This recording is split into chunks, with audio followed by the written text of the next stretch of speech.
BFM Patrimoine, l'émission 100% placement sur BFM Business. Et on accueille Jean-François Filiatre comme tous les jeudis pour Marché Gagnant. Bonjour Jean-François. Bonjour Cédric. De quoi nous parlez-vous cette semaine ? Eh bien, on l'avait annoncé la semaine dernière, le point sur le portefeuille boursier qu'on a constitué ensemble avec beaucoup d'opérations ce mois-ci. Ce mois-ci, aujourd'hui. Hier soir, on était en hausse de 1,81%, soit près de 2 points de plus que le CAC 40, sachant qu'on avait déjà fait 10 points de plus que le CAC 40 l'an dernier. Et donc, franchement, là plutôt on n'est pas trop mal, sachant que je le rappelle, depuis le début de l'année, on a 20% de cash après les ventes de Clépierre et de Bell.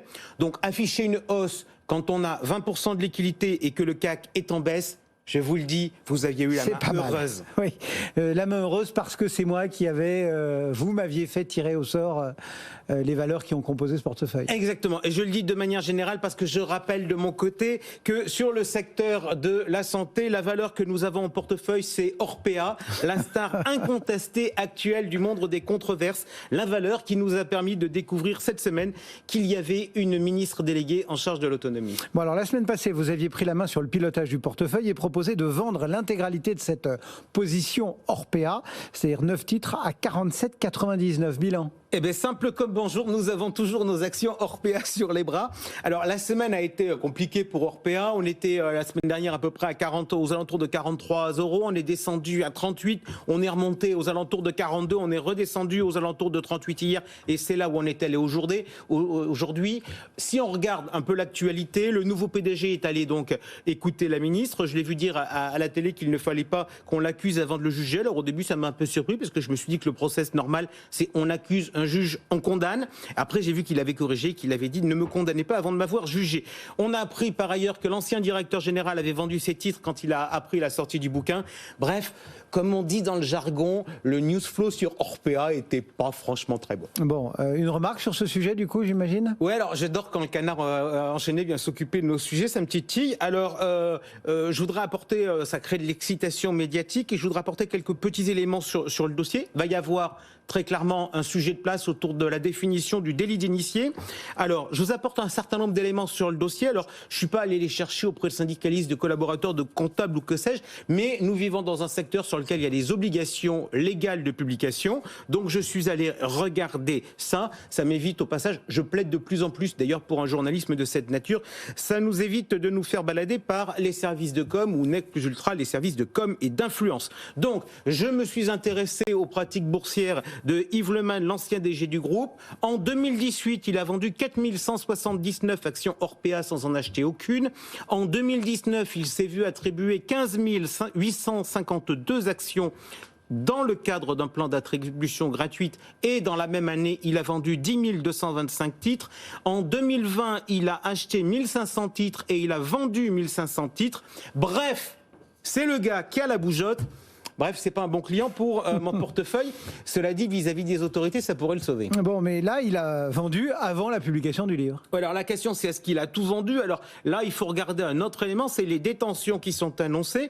Fin 2018, dans le rapport d'Orpea, il est indiqué qu'il est censé avoir 30 225 actions. Et fin 2019, on nous dit qu'il n'en a plus que 20 000. Ce qui est un peu bizarre, puisqu'on l'a vu il y a de cela quelques instants. En 2019, il est censé avoir rentré plus d'actions qu'il n'en a sorti. Donc en apparence, il y a une incohérence. En 2020, il a été stable. Fin 2020, il est donc toujours crédité de 20 000 actions. Au mois d'août, il en a vendu près de 5 000. Enfin, juillet, il en a vendu près de 5 500 hors attribution gratuite pour un peu moins de 600 000 €. Donc le canard nous a dit qu'il avait vendu tous ses titres. A priori, c'est pas possible, mais peut-être est-ce les titres hors attribution gratuite. Cela dit, il se posera une question. Est-ce que dans la foulée, il a acheté un appartement à sa fille ? Je dis ça juste, en fait, pour poser la question de l'utilisation de cet argent. Je suis pas certain qu'il ait une fille, mais en tout cas, ça sera pas forcément facile de prouver le délit d'initié. Du coup, on va faire un peu de pédagogie parce que c'est notre rôle aussi, Jean-François. Donc, ce délit d'initié, cette page éducative, elle est terminée ? Non, elle n'est pas elle est pas parce que l'idée, c'est effectivement vous le dites, c'est de faire de notre pédagogie. Donc, on a un autre sujet sur notre ami.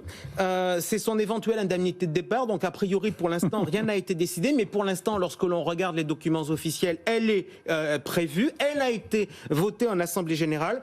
Alors, je sais qu'il y aura des auditeurs qui trouveront ça choquant. Moi, j'ai juste un petit message à leur faire faire passer.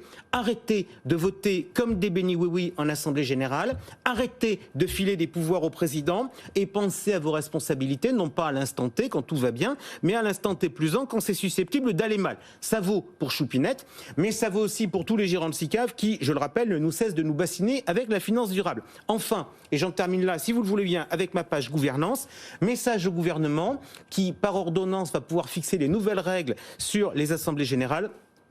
Donc, message, il est très clair. À l'heure où vous vous apprêtez à réouvrir les boîtes de nuit, j'espère que vous n'allez pas à nouveau autoriser les assemblées générales à huis clos parce que ce serait un déni de démocratie. Bon, on revient dans le concret de notre portefeuille. On garde notre ordre de vente à 47,99 ? Oui, pourquoi ? Parce qu'en fait, le dossier Iliad nous avait montré que finalement on pouvait être exécuté 2-3 mois après et que c'était pas trop grave.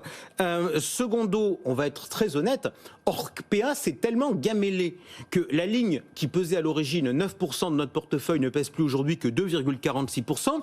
Pour schématiser, la semaine dernière, on a perdu plus de 10% sur cette ligne, ce qui fait environ 5 euros par titre. On a 9 titres. Ça veut donc qu'on a assumé une perte de 45 euros. Le portefeuille, il fait 14 000 euros. Ça veut dire que ça a impacté les résultats à hauteur de 0,3%. Bref, il n'y a pas mort d'homme.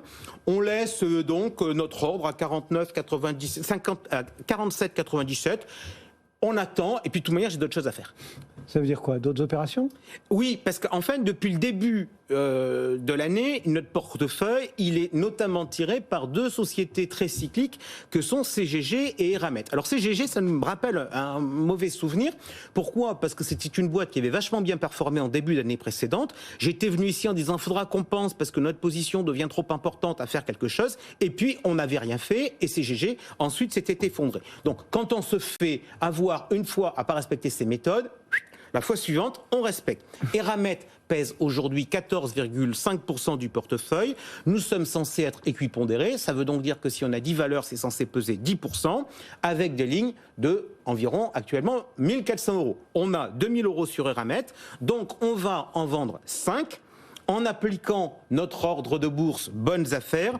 Donc, hier soir, le cours d'Eramet était à 95. Bonnes affaires, je mets 3% de plus. Ça m'amène à 97,85 euros pour notre ordre de vente.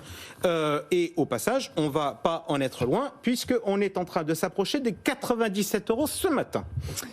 Bon, si je puis me permettre, ça ne va faire qu'augmenter le montant de notre cash. Exact. Et comme je vous le disais il y a un instant, quand on a une méthode, il faut l'appliquer et il ne faut pas la prendre en fonction de ce qui vous arrange. Donc l'idée de la méthode, c'est de dire on ne fait pas de timing. Donc on va reconstituer une ligne sur le secteur de la consommation de base. Pourquoi celui-là ? Eh bien, parce qu'en fait, on a vendu Iliad sur les télécoms, mais on est revenu sur Orange. On a sorti Clépierre, mais on a sorti l'immobilier parce qu'on en a déjà beaucoup dans notre patrimoine et qu'il n'y a pas de valeur PEA. Donc, il nous reste le cas de Bell. On a vendu et on n'a rien racheté. Donc quoi ? Carrefour, Casino, Big, Pernod ? Exact. Alors, si vous voulez que je vous donne la liste de toutes les valeurs du compartiment A, c'est-à-dire les larges du secteur, je vous cite Villemorin, LDC, Big, Casino, Unibel, Rémy Cointreau, Carrefour, Danone et Pernod. Il faut choisir entre tout ça. Ouais, alors en fait, vous savez que la réalité, j'aime bien limiter les périmètres. Donc là-dedans, il n'y en a que 6. C'est les 6 qui étaient les 6 dans lesquels vous aviez fait votre tirage au sort, à un changement près. Bell est sorti puisqu'il y a une OPR et c'est remplacé par Unibel, sa maison mère. Alors en pratique, on reprend ce qu'on a fait sur... Je ne refais pas de tirage au sort. On va aujourd'hui sur le site Marché Gagnant. On met en commentaire ces remarques sur ces 6 valeurs. Je reviendrai vous ressortir les éléments les plus importants. Et puis après, on finira par voter pour construire le portefeuille. On fera ça dans le mois qui vient.